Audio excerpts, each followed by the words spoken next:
इस कहानी का सार यही है, हम मन को जिस विचारों से पोषित करते हैं वैसे ही हमारे कर्म हो जाते।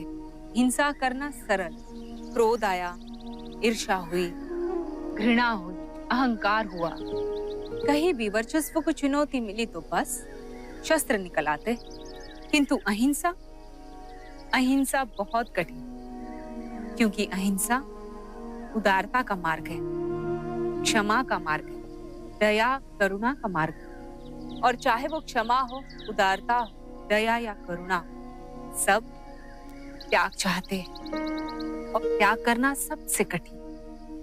अन्य प्राणियों, मनुष्यों की रक्षा करना, संकट समय उनकी सहायता करना हम सभी का धर्म होता है।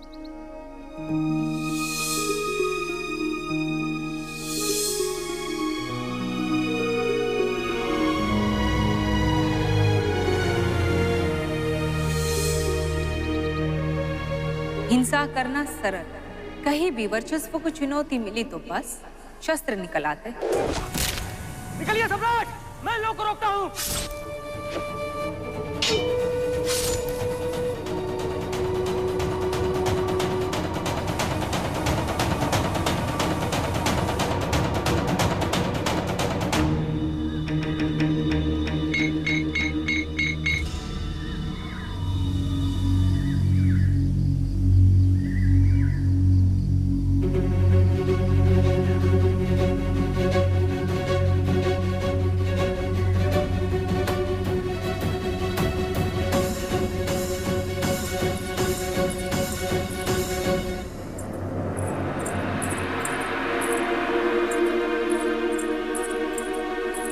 इतने दिनों से प्रतीक्षा कर रही थी कि आप बोलने योग्य हो जाए, आपकी शरीर की शक्ति आप में लौट आए। फिर आपसे पूछूंगी कि आप हैं कौन और ये सब हुआ कैसे। परंतु आपने जाते वक्त भी विदा लेना आवश्यक नहीं समझा। अगर विदा लेते तो मैं आपको जाने नहीं देती। इस अवस्था में आपके उपचार का दायित्व स्वीकारा है मैंने और उसे पूर्ण करना मेरा कर्तव्य है। मुझे लौटना होगा देवी। इस अवस्था में क्या आपको नहीं लगता जिन्होंने आप पे आक्रमण किया वो आपको ढूंढ रहे होंगे? एक बार वो सफल हो गए, दूसरी बार मैं उन्हें। हिंसा का उत्तर अगर हिंसा ही है तो फिर हिंसा का अंत कैसे होगा? यदि आप मेरे स्थान पर होती तो आप समझ पाती देवी। मेरा कोई शत्रु नहीं, शरीर पर कोई घाव नहीं, कोई भय भी नहीं और ना ही मन में किसी के प्रतिशोध का विष।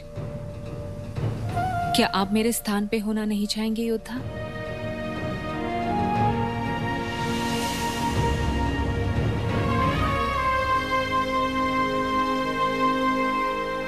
चलिए चलिए मेरे साथ, वापस कुटीर में चलिए और विश्राम कीजिए।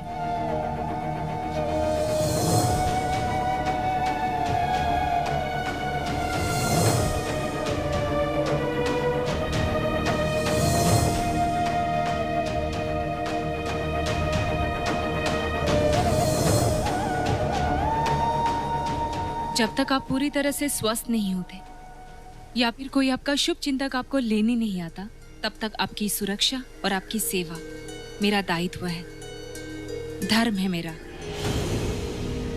आइए मेरे साथ। कौन है आप?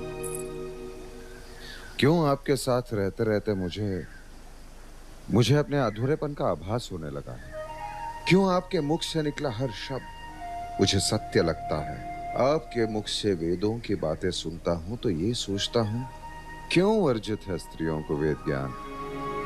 आप पास होती हैं तो ये प्रतीत होता है कि जीवन में आपसे पहले जो कुछ भी था सब निरर्थक है।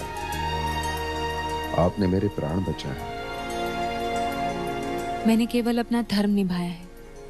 आपके द्वारा धर्म का पालन मेरे जीवित रहने का कारण बना है। संसार चाहे आपको जिस किस नाम से पुकारे, किंतु मेरे लिए आप धर्मा हैं।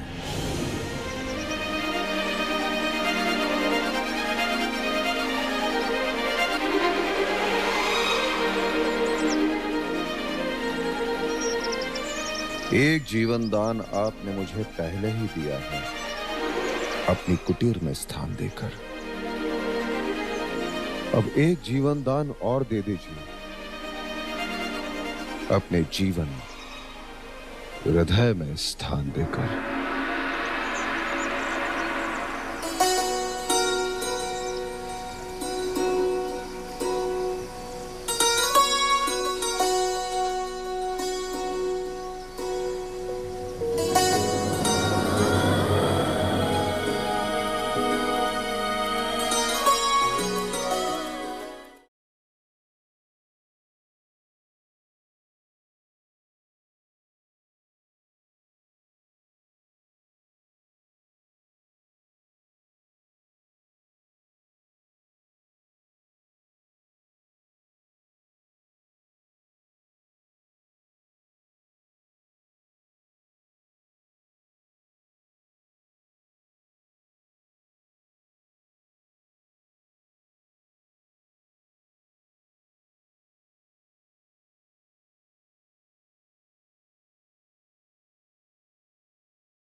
जब तक मैं अपने नेत्रों से सम्राट बिंदुसार का पार्थिव नहीं देखता, तब तक सम्राट बिंदुसार मेरे लिए जीवित ही है।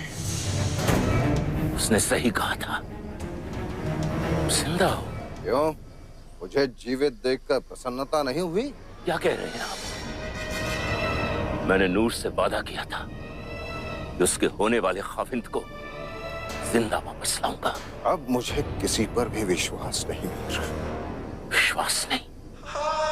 सम्राट, इस हमले में मैंने अपना बेसर, अपना बच्चा, अपना वारिस भी खोया है। मेरी बेटी शादी होने से पहले बेवा हो गई और आपको मुझ पर यकीन नहीं। आप मेरे साथ चलिए सम्राट। क्षत्रपों ने बगावत कर दी है, सारा मगध जल रहा है और अपने सम्राट का मुंतजिर है। और नूर भी अपने होने वाले खाविंद के दीदार के लिए बेचैन है।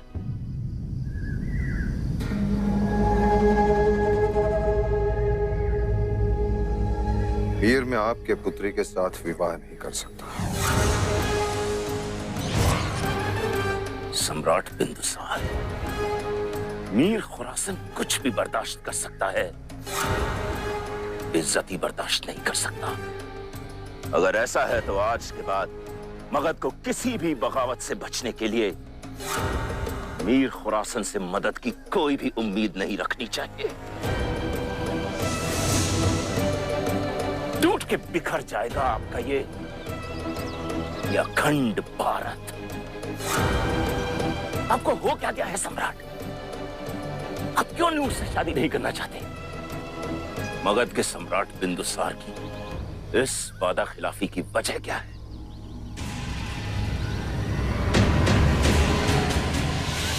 सम्राट बिंदुसार,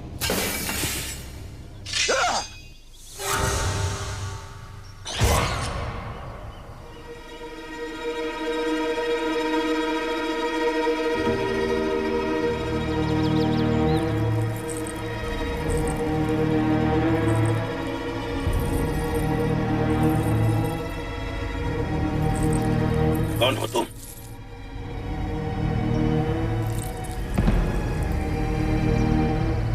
सम्राट की दासी।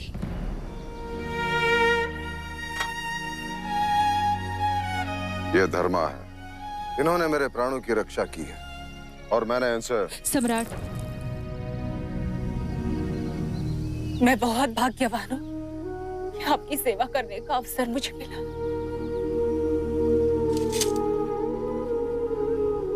अब आप पूर्णतः स्वस्थ हो गए। जाइए, आपके साम्राज्य को, आपकी प्रजा को आपकी आवश्यकता है। जो वचन आपने दिए उनका पालन कीजिए, अपना धर्म निभाइए, क्योंकि धर्म के समक्ष और कुछ भी महत्वपूर्ण नहीं। मैंने आपके प्राणों की रक्षा की, उसका ऋण आप मगध की रक्षा करके चुकाई।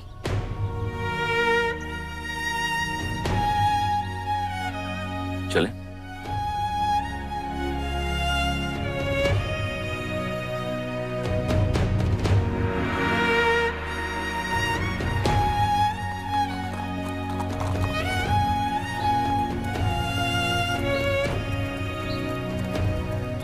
जो वचन आपने दिए उनका पालन कीजिए, अपना धर्म निभाइए। आपके जीवन का जो भी सत्य है उसे स्वीकार करना आपका धर्म है। परंतु मैंने तुमसे विवाह किया है, ये भी तो सत्य है। तुम मगध नरेश की पत्नी हो, रानी हो। तुम्हारा स्थान पाटलिपुत्र में है, मेरे भवन में है। सम्राट, जो प्रेम कर्तव्यों से विमुख कर दे वो प्रेम नहीं। हम दोनों का मिलन मगध के उत्थान का कारण बनना चाहिए, पतन का नहीं। अवश्य बनेगा मगध के उत्थान का कारण। मैं तुम्हें वचन देता हूँ, अपना कर्तव्य संपूर्ण कर मैं तुम्हें लेने के लिए अवश्य लौटूंगा। वचन की आवश्यकता नहीं, मुझे विश्वास है आप जरूर आएंगे।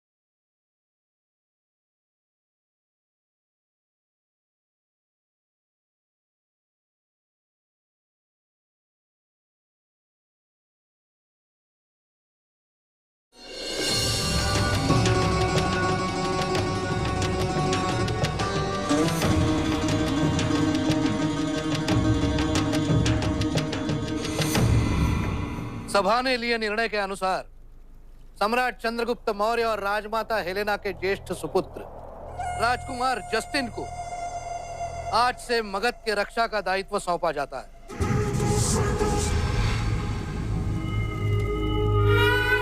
मगध को इस संकट से बाहर निकालने के लिए उन्हें निरंकुश अधिकार प्रदान किए जाते हैं, जिससे वे मगध के हित में हर संभव निर्णय ले सके। राजकुमार जस्टिन के आदेश को आज से मगध सम्राट का आदेश समझा जाए।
मांगा था हमने बिंदुसार का।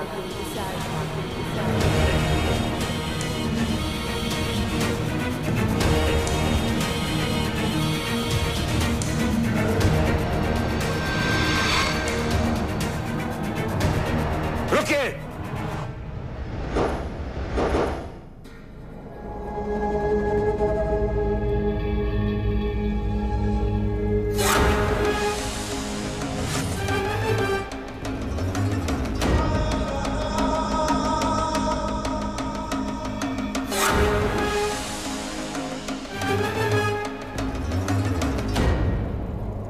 इस गुस्ताखी की वजह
सम्राट।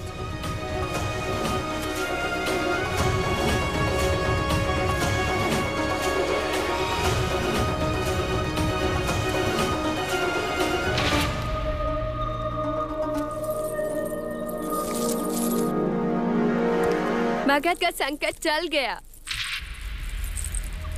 अब मगध को किसी की आवश्यकता नहीं। घोषणा करवा दो कि सम्राट बिंदुसार सुरक्षित है। सम्राट बिंदुसार की, सम्राट बिंदुसार की, सम्राट बिंदुसार की।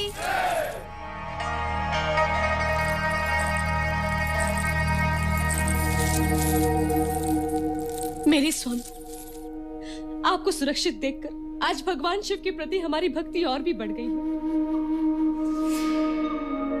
हमें पूरा विश्वास था कि मगध के उत्तराधिकारी सुशीम के सर से उनके पिता का साया कभी नहीं हट सकता। सम्राट बिंदुसार की, सम्राट बिंदुसार की, सम्राट बिंदुसार की, सम्राट बिंदुसार की, सम्राट बिंदुसार की, सम्राट बिंदुसार की, सम्राट बिंदुसार की, सम्राट बिंदुसार की, सम्राट बिंदुसार की। हमें लग रहा था मगध ने अपना सब कुछ खो दिया है, परंतु नहीं।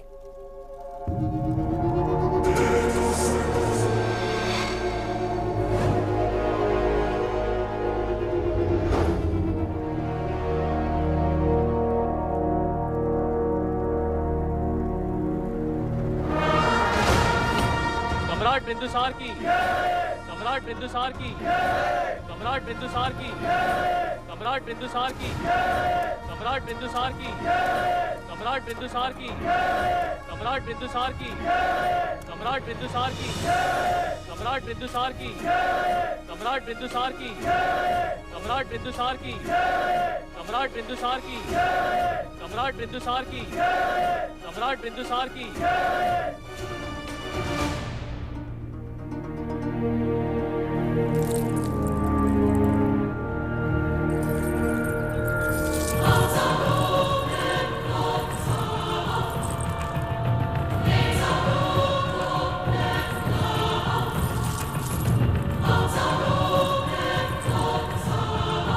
सम्राट बिंदुसार की, सम्राट बिंदुसार की, सम्राट बिंदुसार की, सम्राट बिंदुसार की, सम्राट बिंदुसार की, सम्राट बिंदुसार की, सम्राट बिंदुसार की। सबने विश्वास कर लिया था कि हमारा बेटा वापस नहीं आएगा, लेकिन माँ का हृदय ये स्वीकार ही नहीं कर पा रहा था। हर धड़कन में ये विश्वास छुपा था कि आप जीवित हैं, और आपने लौटकर ये प्रमाणित कर दिया कि हमारी प्रार्थना अनसुनी नहीं की ईश्वर ने। देखिए क्या दशा हो गई मगध की, पर अब सब ठीक हो जाएगा। लेकिन सबसे पहले हमें पता करना होगा कि किसने हमारे सम्राट पर आक्रमण किया, किसने सम्राट के प्राण लेने का प्रयत्न किया। उसकी भुजाएं काट दी जाएंगी।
भुजाएं काटने से कोई लाभ नहीं होगा।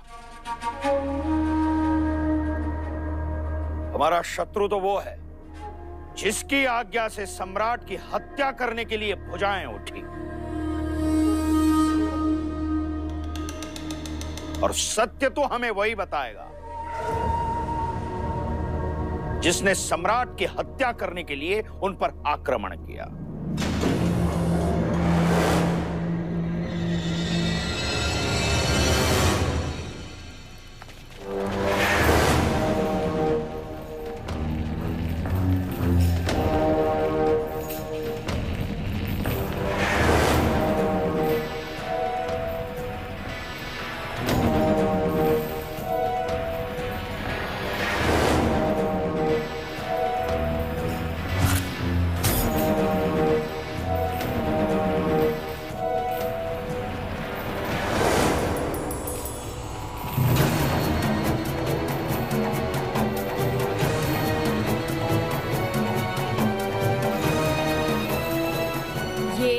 मगध नरेश पर इसने आक्रमण किया था।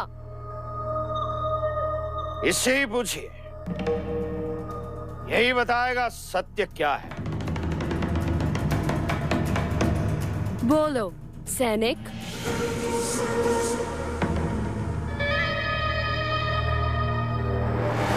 राजद्रोही, बता किसके आदेश पर किया तूने? बता षड्यंत्र का संचालक कौन है? स्मरण रहे, असत्य कहने का दंड मृत्यु है। मैं नहीं जानता वो कौन है। सत्य कहने का दंड मृत्यु है। मैं सत्य कह रहा हूं। मैंने उसे कभी नहीं देखा। महादेव की सौगंध, वो जब भी मुझसे मिलने आता था अपने मुख को ढक लेता था। वो जो भी हो, या तो उसने तुम्हें भयभीत किया होगा या बहुत बड़ा प्रलोभन दिया होगा।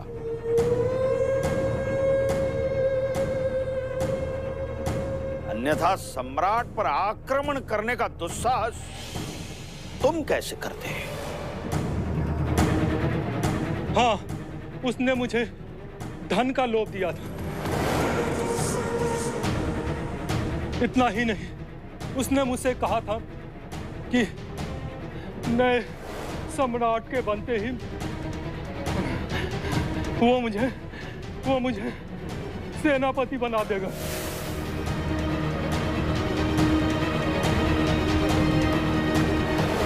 देशद्रोही! सेनापति बनने के लोभ में मगधपति की हत्या करने का दुस्साहस किया तूने? मैं तेरा शीश काट दूंगा।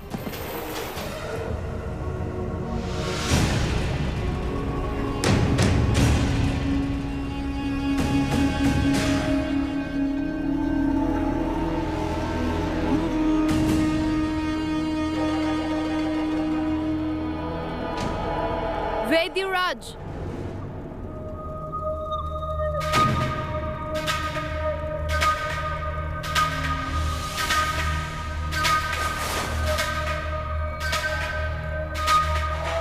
इसे जीवित रखना अति आवश्यक है, क्योंकि ये क्या ही है जो हमको उस षड्यंत्रकारी तक पहुंचा सकता है। कुछ भी करके इसका उपचार कीजिए, इसे कुछ नहीं होना चाहिए।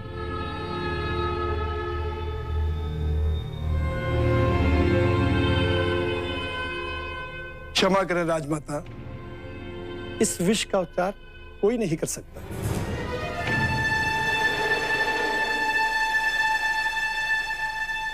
विष? हाँ आचार्य। ये कैसा विष है जिसका उपचार नहीं है?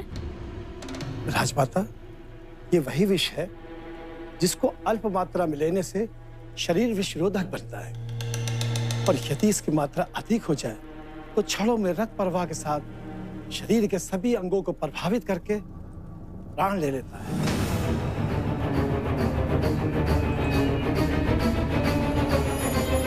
हाँ, इस विष से हम भी परिचित हैं। ऐसा ही विष था वो जिसका प्रतीक सम्राट बिंदुसार के माथे पर जन्म से है, ये बिंदु।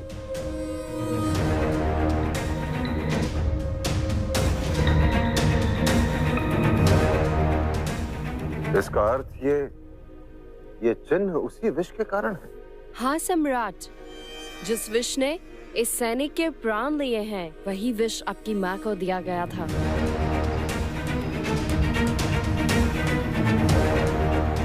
वर्षपूर्ण, जब आप महारानी दुर्धरा के गर्भ में थे, मेरी माँ को विष दिया गया था। ये संपूर्ण सत्य नहीं है।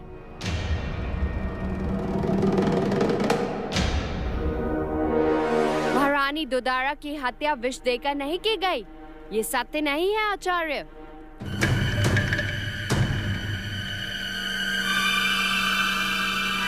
ये सत्य है।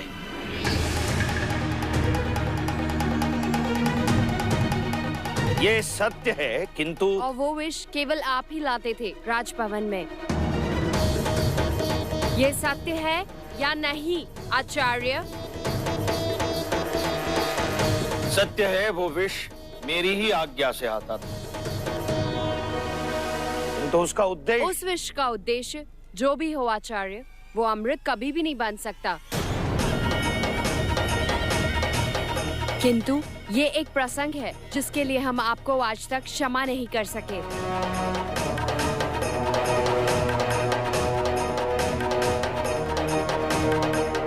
ये सत्य है, सम्राट चंद्रगुप्त के भोजन में प्रतिदिन अल्प मात्रा में विष मिश्रित होता था, मेरी ही आज्ञा पर होता था, और इस बात से सम्राट चंद्रगुप्त भी अवगत थे। इस प्रयोग का उद्देश्य था केवल सम्राट चंद्रगुप्त की सुरक्षा, सम्राट चंद्रगुप्त की सशक्तता,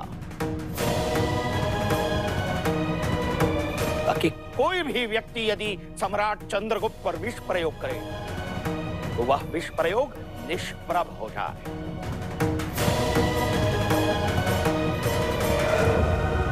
किंतु ये विष महारानी दुर्धरा के पास कैसे पहुंचा और कैसे उन्होंने इस विष को ग्रहण किया, इस बात से मैं भी अनभिज्ञ हूं। किंतु जिस मात्रा में महारानी दुर्धरा ने यह विष ग्रहण किया था। इससे उनका जीवित रहना असंभव था।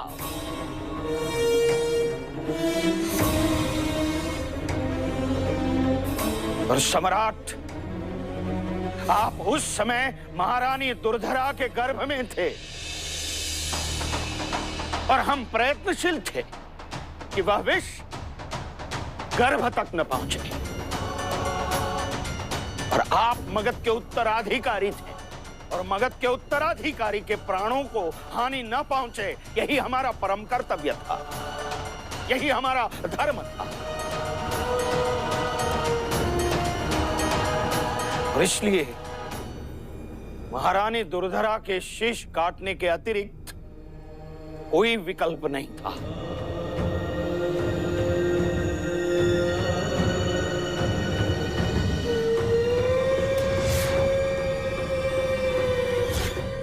और यही है संपूर्ण सत्य। यदि ये सत्य था तो इतने वर्षों तक हमसे छुपाने की क्या आवश्यकता थी?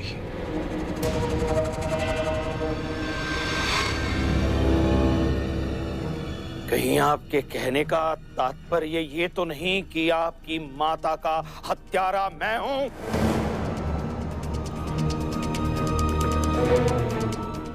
यदि आपको ऐसा लगता है तो नीति अनुसार और न्याय अनुसार आप जो चाहें दंड दे सकते हैं।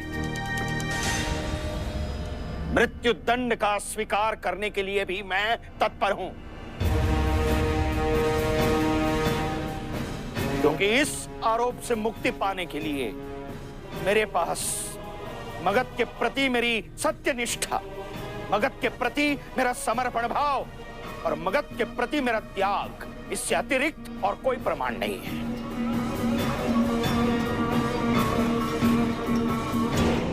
निर्णय आपका है।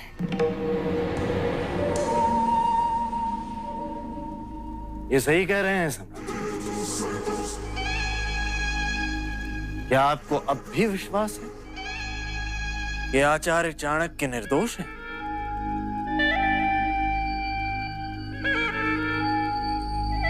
निर्णय लीजिए, आपका निर्णय सभी को स्वीकार्य होगा।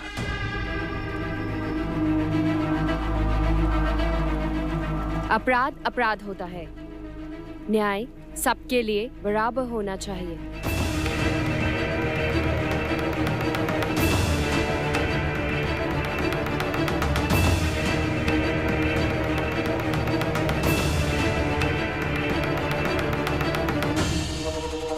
सम्राट के मुख पर ऐसी अनिश्चितता शोभा नहीं देती।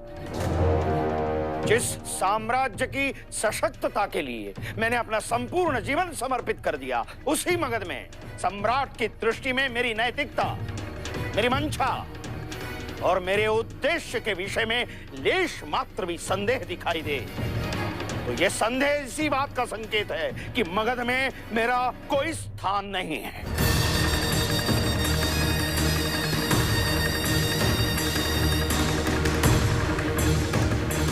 मैं पाटलिपुत्र से दूर जाना ही उचित समझूंगा।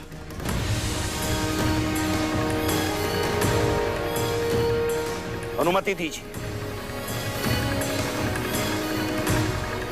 सम्राट, मैं पाटलिपुत्र से दूर भले ही जाऊं, किंतु मगध मुझसे दूर नहीं होगा कभी भी। और मगध के कल्याण की कामना सदैव करता रहूंगा, सदैव।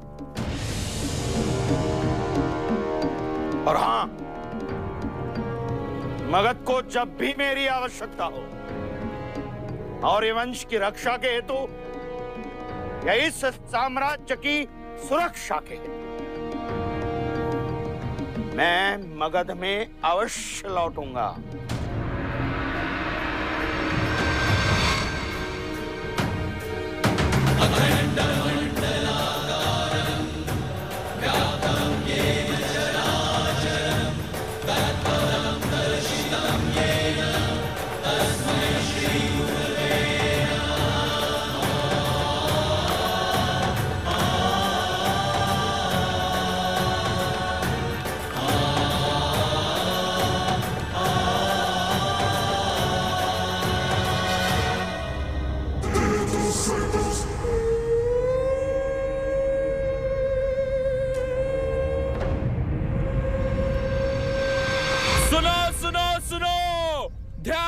सुनो, मगध अभी अनाथ नहीं हुआ है। मगध के सम्राट बिंदुसार के मृत होने का समाचार झूठा था।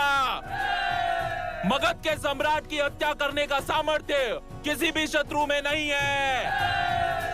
सम्राट लौट आए हैं और अपनी प्रजा की रक्षा के लिए सम्राट सभी विद्रोही क्षत्रपों को पराजित कर देंगे।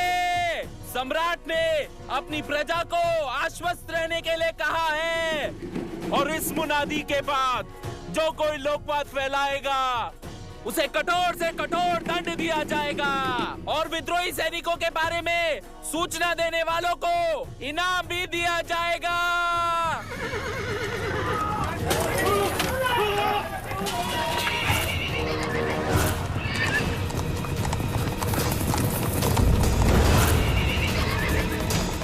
आज से सभी जनपद के निवासी मगध को नहीं, मेरे अधिकारियों को राज कर देंगे।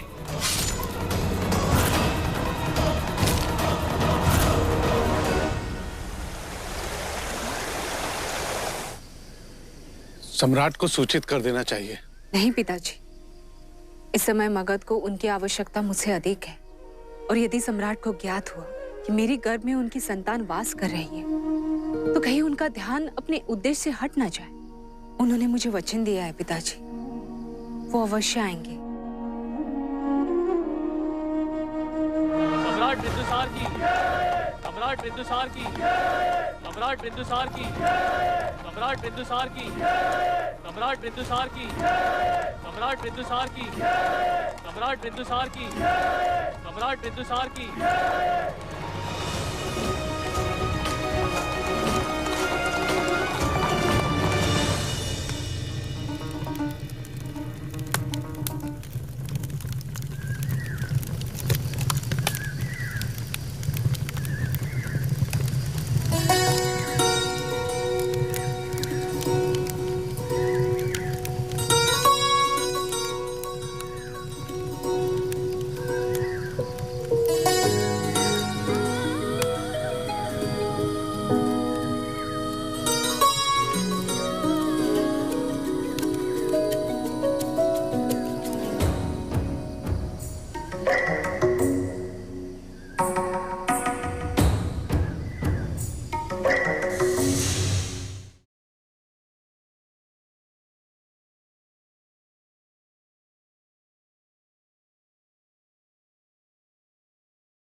सम्राट बिंदुसार की, रानी नूर की, सम्राट बिंदुसार की, रानी नूर की, सम्राट बिंदुसार की, रानी नूर की।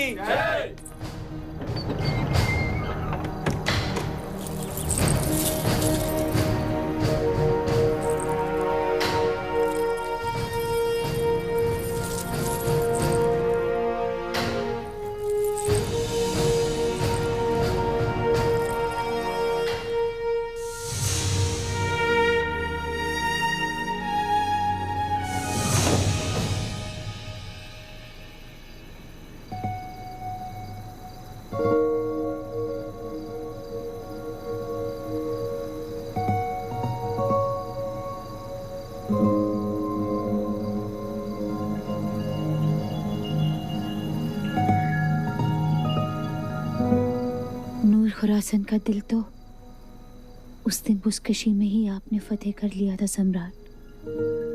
और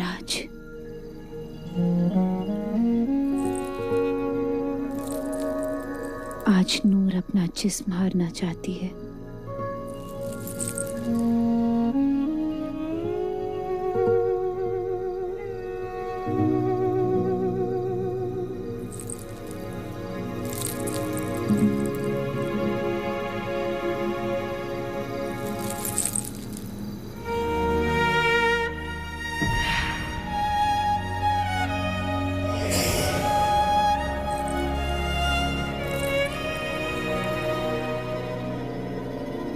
क्या हुआ सम्राट? वो कौन है जिसके महज ख्याल ने ही आपको हमसे दूर कर दिया? वही जिसने मुझे मेरे धर्म का स्मरण करवाया, वही जिसने मगध के प्रति अपना कर्तव्य निभाने को प्रेरित किया। मैंने रानी चारुमित्रा से भी इस विषय में चर्चा नहीं की।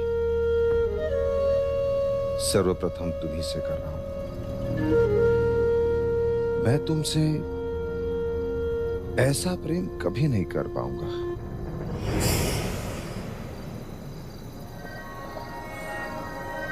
मुझे क्षमा कर दो। मैंने ये विवाह मात्र एक वचन की पूर्ति के लिए किया है। मैं तो हृदय से उसी को समर्पित हूं जिसने मेरे प्राण बचाए थे। मैंने मेरा हृदय, मेरा शरीर तुमसे पहले उसे सौंप दिया है। सत्य कहूं तो उसे पाने के पश्चात मुझे संपूर्णता की अनुभूति हो रही है। मैं उसे शीघ्र ही राजभवन ले आऊंगा।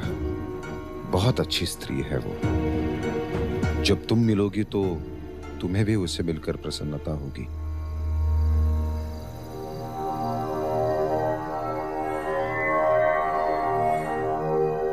कौन है वो? आपने नाम नहीं बताया। संसार चाहे आपको जिस किस नाम से पुकारे, मेरे लिए आप धर्मा है। धर्मा है। नूर, क्या हुआ? सम्राट धर्मा से मोहब्बत करता है, उससे शादी कर चुका है और रानी भी उसे ही बनाएगा। ये नामुमकिन है। ये धर्मा है। इन्होंने मेरे प्राणों की रक्षा की और मैंने इनसे। सम्राट, नूर, तुम्हारी आंखों के आबशार खुश करने के लिए मीर खुरासन सारे जहां में आग लगा सकता है।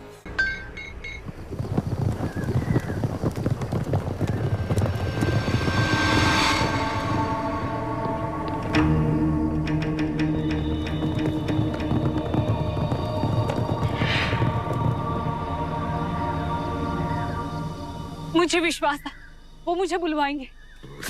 आप रुकिए, मैं पिताजी से विदा लेके आती हूँ। सम्राट है वो। उसने तुम्हारे साथ एक रात क्या गुजार ली, तुम्हें लगा तुम मगध की मलिका बन जाओगी।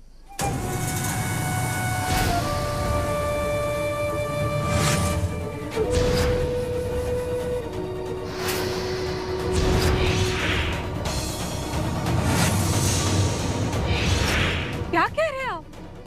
उन्होंने विवाह किया है मुझसे। तो क्या? मेरे गर्भ में उनकी संतान है। सम्राट को इसी बात का डर था,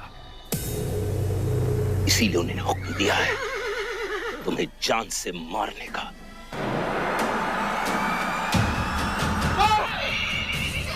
तुमने मेरी पुत्री से ऐसे बात करने का दुस्साहस कैसे किया? पिताजी! पिताजी!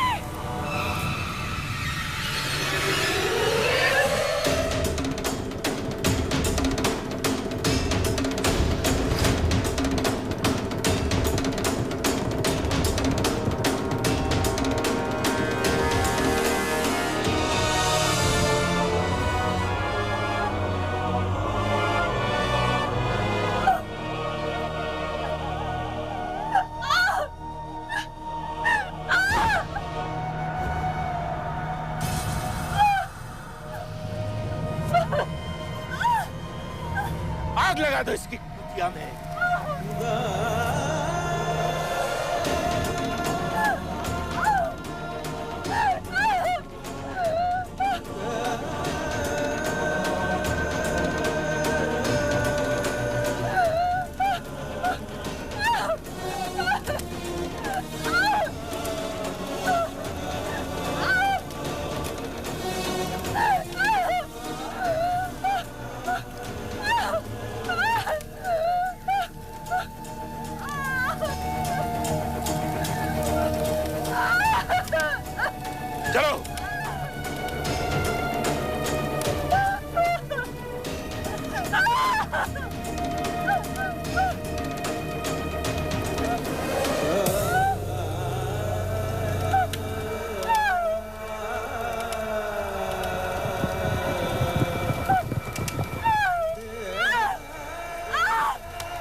ईश्वर दया कीजिए मुझ पे, मेरे होने वाले संतान पे।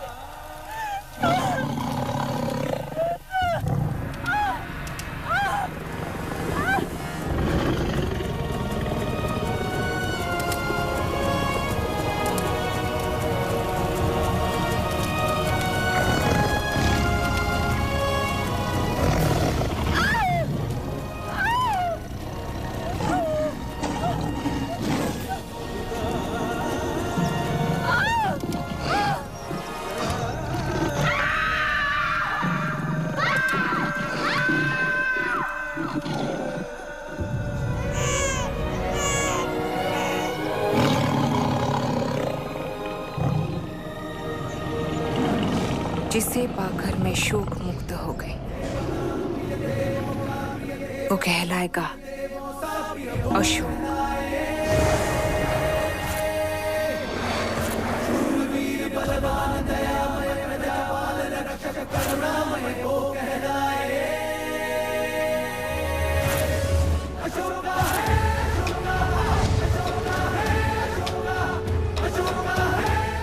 For more updates, log on to colorstv.in.com. Like us on facebook.com/colorstv. Follow us on twitter.com/colorstv. For more updates, log on to colorstv.in.com.